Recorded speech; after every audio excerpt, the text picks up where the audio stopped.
Episode 124। अब तक हमने देखा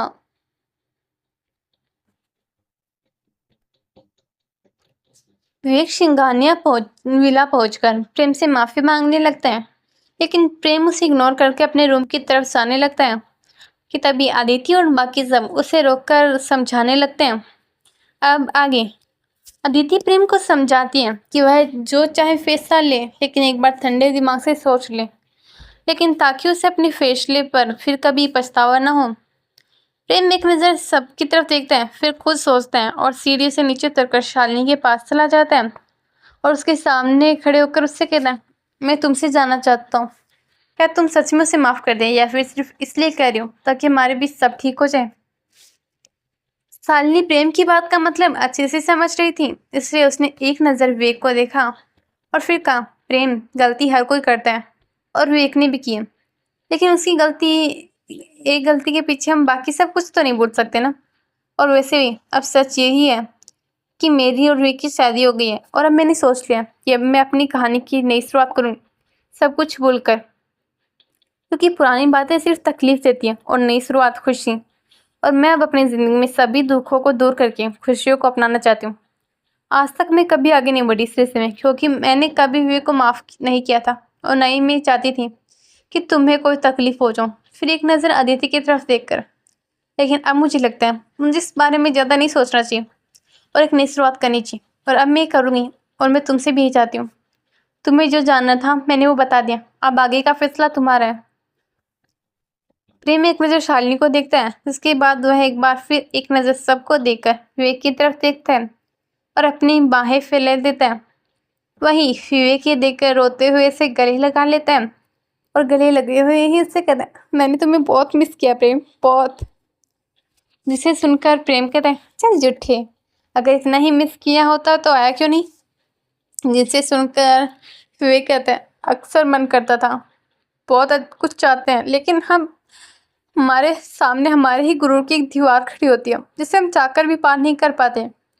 यह कहकर विवेक और तेज रोने लगता है। जिससे सुन प्रेम कहता है, कोई नहीं, अब रोना बंद कर, जो हो गया सो हो गया, लेकिन अब कुछ भी गलत नहीं होगा, अब सही सही होगा। जिसे सुन विवेक भी हामी में सर हिला देता है।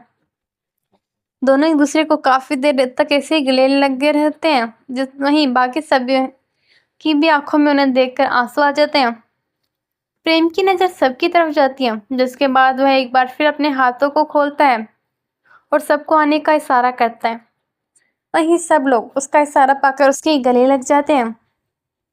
थोड़ी देर में ही सब एक दूसरे से अलग होते हैं, जिसके बाद प्रेम एक नज़र अदिति को देखकर उसे फिर से अपने गले लगा लेता है और कहता है, thank you so much Aditi, मेरे लिए इतना सब करने के लिए।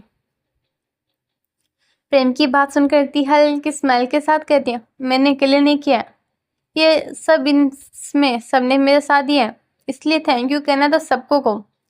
प्रेम अदिति को एक नज़र देख उसकी तरफ एक हल्की स्माइल पास करता है, जिसे देख सब मुस्कुरा देते हैं। वहीं निशा और देव आकर फिर से गले लग जाते हैं। राज भी विवेक को गले लगा लेता है। अब वहां सिर्फ शालिनी ही खड़ी थी, जिससे देख विवेक शालिनी की तरफ देखकर अपना दूसरा हाथ खोल देता है और उसकी तरफ से देखने लगता है। वहीं शालिनी भी खुद को नहीं रोक पाती और आकर विवेक को गले लगा लेती है। सब लोग ऐसे ही कुछ देर तक एक दूसरे को गले लगे रहते हैं। आज हर किसी के चेहरे पर सुकून था, और हो भी क्यों ना, आज उन सबकी अपनी जिंदगी से शिकायतें दूर हो गई थी। थोड़ी देर में सब अलग होते हैं, जिसके बाद अदिति कहती है, चलो अब बहुत हो गया रोना धोना, अब खाना खाते हैं, मुझे बहुत भूख लगी है। अदिति का साथ देते हुए राज कहते हैं, वाकई में मुझे भी बहुत भूख लगी है, पिछले 3 दिन से कुछ अच्छे से नहीं खाया, वैसे तो अच्छे से खाए ही हफ्ता भर हो गया इन सब टेंशन में, लेकिन इन 3 दिनों में तो कुछ ज्यादा ही टेंशन थी, इसलिए ना अच्छे से खा पाए और ना सो पाए। लेकिन आज खाना भी अच्छे से खाया जाएगा और नींद भी अच्छी आएगी। राज की बात सुनकर निशा उसकी तरफ देख कहती हूँ, ये तो बिल्कुल सही है। फिर प्रेम की तरफ देखा, आपको पता है कि जो मैं और राज हर वक्त टेंशन में रह रहे हैं थे अदिति की प्लान की वजह से, और ये देव ना जाने क्या क्या खिचड़ी पकाकर आराम से रह रहे थे। निशा की बात सुनकर देव उसकी तरफ देखकर कहते हैं, जैसा तुम दोनों को लगता है वैसा कुछ नहीं है। सारिन को उन सब में जोड़ने का हमने सुबह ही सोचा था, क्योंकि हम श्योर नहीं थे। और कनक के बारे में मुझे पार्टी के टाइम हो रहे तमाशा हो रहा था तब ही पता चला। तब मैंने भाभी को मैसेज कर दिया था, लेकिन तुम सबको बताने का टाइम नहीं मिला। बाकी टेंशन तो हमें तुमसे ज्यादा थी, लेकिन दिखाया नहीं, ये सोचकर कि कहीं तुम लोग और परेशान ना हो जाओ। देव की बात सुनकर निशा उसकी तरफ देखकर कहती है, हाँ तो कार में तो बता सकते थे ना। जिसे सुन देव कहते हैं, हमें नहीं लगा था कि इन्फॉर्मेशन हमको काम आएगी। आखिर अब कनक का कोई अस्तित्व ही नहीं है। वो तो भाभी को प्रेम ने एहसास दिलाने के लिए बोल दिया। जिसे सुन निशा कहते हैं, हाँ हाँ ठीक है, सब समझ रही हूँ तुम दोनों के बहाने। जिसे सुन देव कहता है, मैं बहाने नहीं बना रहा हूँ। जिसे सुन निशा कहते हैं, वो तो दिख रहा है। इसके पहले कि देव कुछ बोलता, अदिति उन्हें टोकते हुए बोलते हैं, अब बस भी करो तुम दोनों, और जो हो गया सो हो गया। अब उस पर बातें नहीं करते प्लीज, और खाना खाते हैं, मुझे सच में भूख लगी है। अदिति की बात सुन प्रेम उसकी तरफ देखकर कहते हैं, मैं आंटी को कहकर खाना तैयार करवाता हूँ। जिसे सुन अदिति कहती है, उसकी जरूरत नहीं है, मैंने आंटी को पहले ही बोल दिया, सब तैयार है, बस खाने की देरी है। जिसे सुन प्रेम कहता है, पर कब? जिस पर अदिति कहे, कार में थी जब मैसेज किया था आंटी को, क्योंकि मुझे पता था सब ठीक हो जाएगा, और सब ऐसे ही हुआ। नहीं कि तुम दोनों दोस्तों की मिलन की खुशी में खाना नहीं खाया होगा कोई। प्रेम उसकी बात पर मुस्कुराते हुए कहते हैं, मुझे लगता है तुम्हें सच में भूख लगी है, इसलिए चलो। यह कहकर वह अदिति का हाथ पकड़कर आगे बढ़ने लगता है। वहीं बाकी सबको भी आने का इशारा करता है। सब लोग जाकर डाइनिंग टेबल पर बैठ जाते हैं और खाना खाने लगते हैं। वो लोग हंसी मजाक करते हुए आराम से खाना खाते हैं। आज घर का माहौल काफी अच्छा हो गया था। थोड़ी ही देर में सब खाना खा लेते हैं, जिसके बाद सब लोग हॉल में बैठकर बातें करने लगते हैं। प्रेम ने सबसे आज यही रुकने के लिए कहा था, जिस पर सब राजी हो गए और घर पर कॉल करके बता दिया। जिसे सुन मिस्टर मिसेस कपूर भी काफी खुश हो गए कि आखिर उनके बच्चे साथ हो ही गए फिर से। सब लोग थोड़ी देर बैठकर बातें करते हैं, जिसके बाद सब अपने अपने रूम में चले जाते हैं, सिवाय प्रेम और विवेक के, क्योंकि उनकी बातें तो खत्म ही नहीं हो रही थी। अंत में काफी लेट हो जाने के बाद प्रेम और विवेक कमरे में चले जाते हैं।